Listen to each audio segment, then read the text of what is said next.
finally happened. They finally killed me. I think I did jinx it in the last episode, you know. I reckon it all started with this jumper.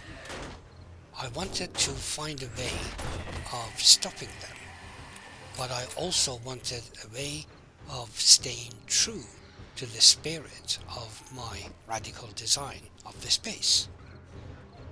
So I created this bottleneck using barbed wire fences.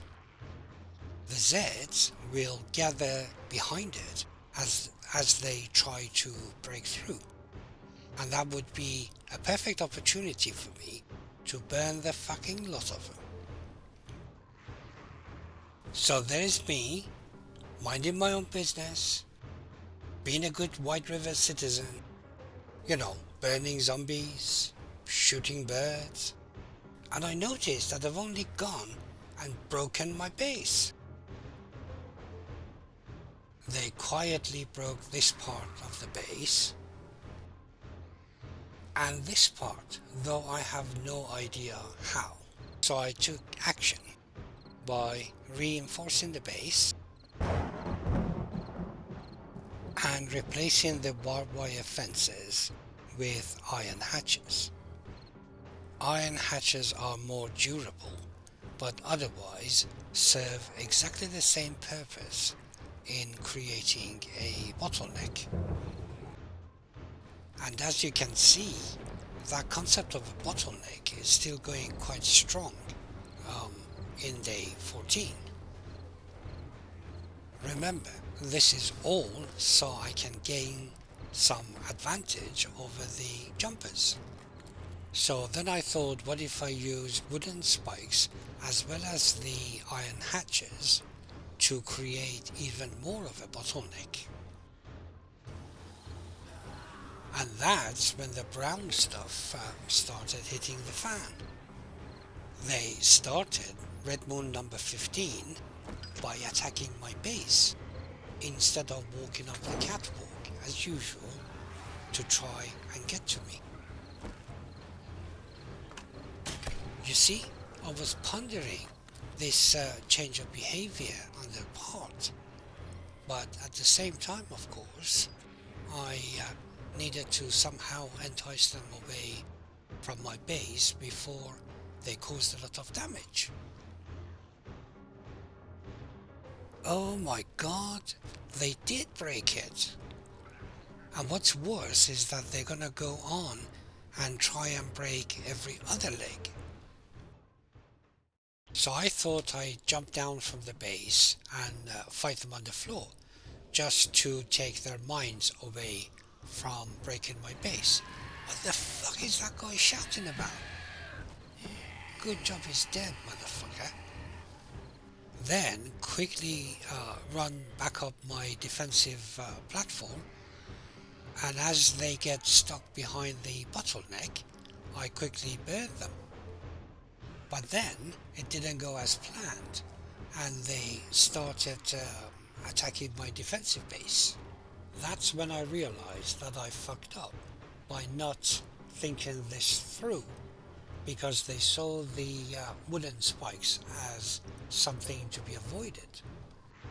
And that is why the catwalk fell. I just stood there in shock. If it wasn't because of my own noobish mistake, this wooden base would have lasted for many more red moons. What I couldn't work out though was why they were all gathered together now at the foot of what used to be the catwalk. So my only option was to go down and fight them on the floor. Otherwise they would break my defensive position too. I needed help. This is just starting. Still loads more zombies to kill, and the nasty ones only show up after midnight. So I put down the junkie, jump on my bike and start circling around it. The idea is to stay within the 15 meter range so the junkie keeps firing and does the hard work for me. Of course, there comes a time when Junkie runs out of ammo while I'm getting chased by acid-spewing vultures. I have no choice but to jump down and fight them, even though my health is so low. Did you hear that screamer in the background? As if a red moon wasn't enough already.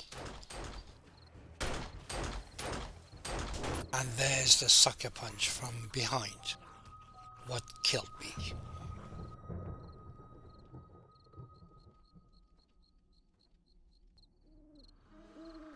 You might remember that the game is set to delete all on death, which basically means that I am left in the middle of somewhere. I don't know how far from what's left of my base, while the red moon is still ongoing, and I've got to make my way back to that set base with nothing on me. Fortunately, the zombies won't respawn until red moon is over. Likely that means I have a clear run through to my half base, but I should still make myself a wooden club in case.